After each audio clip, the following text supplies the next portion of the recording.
everybody, welcome back to my channel. This is another video of the Step 1 series, and I'm going to target a very favorite and dear subject of mine. But let me give you a little background as to why I'm thinking about doing this today. So I went to clinic this morning, and as I was seeing my lady with chronic migraines, I was thinking about doing some sort of prophylaxis for her migraines. And I was wondering whether I should do verapamil, or if I should do beta blockers, or if I should do Topamax. And as I was thinking, I suddenly smiled to myself, thinking that, all this processing in my head really is coming from all that I had read as a second year medical student.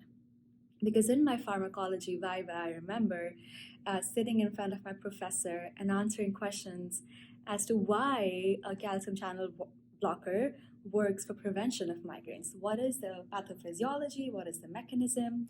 And it's just stuck with me forever. And even if I haven't revised a lot of migraine prophylaxis in a long time, all that came back to me this morning as I was thinking about it. So that takes me to the heading of this video, which is pharmacology and how to go about that. So I will start off with a disclaimer. I did get distinction in pharmacology, and I was very good at it. So I feel like it is completely fair that I share a video about it for maybe those people who can benefit from my strategies. So I had a few strategies when I was doing pharmacology. My one general underlying strategy for all subjects was to never sit with one book at a point of time. At any instance, I would have 3 different books open in front of me, and I will be reading them kind of parallelly. So what would those 3 books be with pharmacology? One, it could be all 3 books of pharmacology, or it could be pathology, pharmacology, and medicine based on whichever year you're in. And nobody has stopped you from reading medicine if you're a second year medical student. You can, at any point of time, open Harrison's while you're opening your pharmacology. But if you don't want to do that, don't do that. Just open maybe 3 books of pharmacology. So if you're on the Indian subcontinent, I will say the Review of Pharmacology by Gobind Rai Garg and Sparsh Gupta is a real gem of a book. It is the most indispensable book that I've had throughout my medical school training. The other book that I really liked for pharmacology was the Lange publications, Basic and Clinical Pharmacology by Dr. Katzung. And that book has amazing information on a few subjects I'll delve into soon. So you can have that, these 2 books open parallelly, and maybe a 3rd book for, if you have a preference, or if you have just your notepad where you want to scratch down a few things, that's fine. So what I would do is, say I'm sitting down with my Lange Katzung, I'm sitting down with my Gobind Rai Garg and Sparsh Gupta, and then I'm also, we read KDT, which was our main pharmacology textbook in my med school. So I would open all 3 of them together, and I would, for some reason, each time I read pharmacology, the first thing I always read was the autonomic nervous system.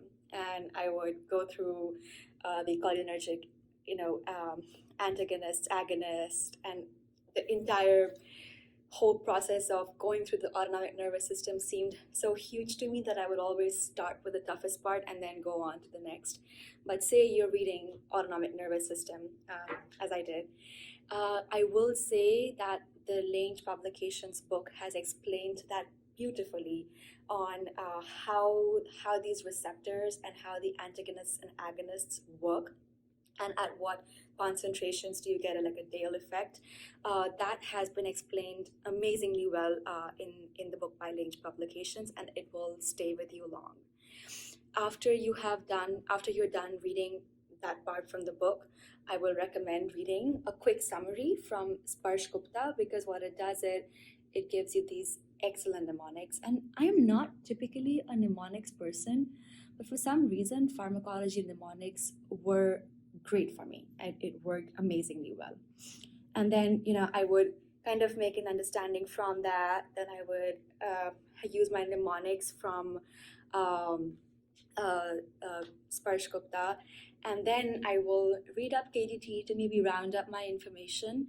And once I have synthesized my whole panel of information, I will make my cheat sheet, wherein I'll make these sticky notes, where I'll put down the headings, because typically, at least when I was a medical student, we all had written exams where we would fill in sheets and sheets of paper with information. So I would put down headings, under which I would write an answer or the important points on a single small sticky and put it in my Sparsh Gupta. Whichever book you want to make as your skeleton book, you have to integrate the other two books into it.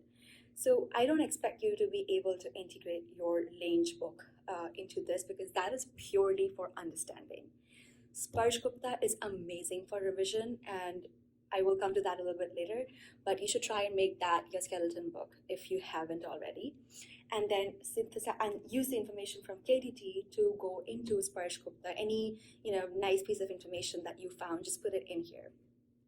Then once you're done reading the pharmacology of the autonomic nervous system, then you should think about how are you going to use all of these medications.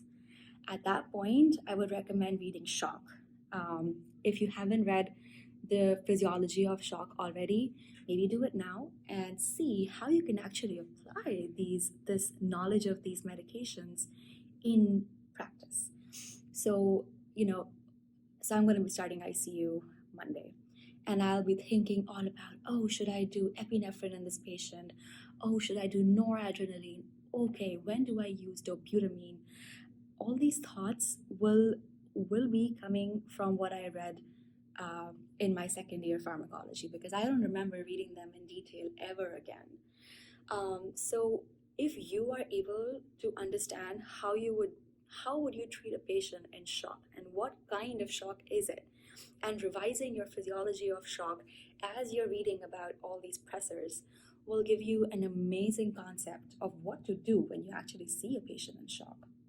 So that little snippet of a clinical vignette, or the perspective with which you should understand these things, can either come from reading a whole medicine topic on it, or maybe just even Googling some sort of septic shock, and then seeing how people have, if you just Google septic shock, if you PubMed search septic shock review and you read a quick review article, you will see how you're using these pressors in the part of pressors, and then you can apply all that knowledge into your pharmacology understanding.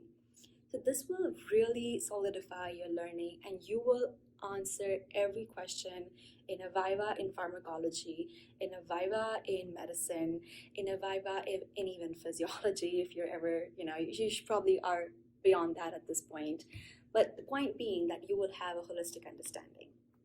So this is like for autonomic nervous system, but the same applies for cardiovascular system, the same applies for nervous system, the same applies for the gastrointestinal system. The more you read of the actual pharmacology along with the pathology in which you plan to apply it, the better you'll be at medicine eventually. And no matter what subspecialty you want to go into, even if you want to be, not a medicine resident, you want to be a surgery resident, you still need to know your basic medications. There's no escape from pharmacology if you want to be a doctor. And then one thing that I feel is missing in a lot of medical schools in India is actually practically applying your knowledge as a med student in practice. Like, you probably don't go as much to the ICUs or to the CCUs or even on the floor, and the residents and the attendings are mostly running the show. So I would recommend, when you read a topic, just to understand that topic, try and go to the ICU to see how things are being done in practice.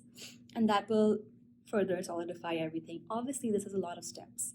This is not easy work, but nobody said med school was going to be easy. So, that's that. And then one bottom line about pharmacology is, no matter how well you read it, you still will forget information a day before the exam. Fortunately, not on the exam. So you should plan to revise everything one day before the exam, especially with pharmacology, because information is volatile. That is why I said you should create a skeleton book in which you have your little stickies and cheat sheets from everything else you've read. Because the day before the exam, you cannot have three books open in front of you. You just want one book, which you have to finish cover to cover. So, say between now and 2 days, I have my pharmacology final profs or final exam.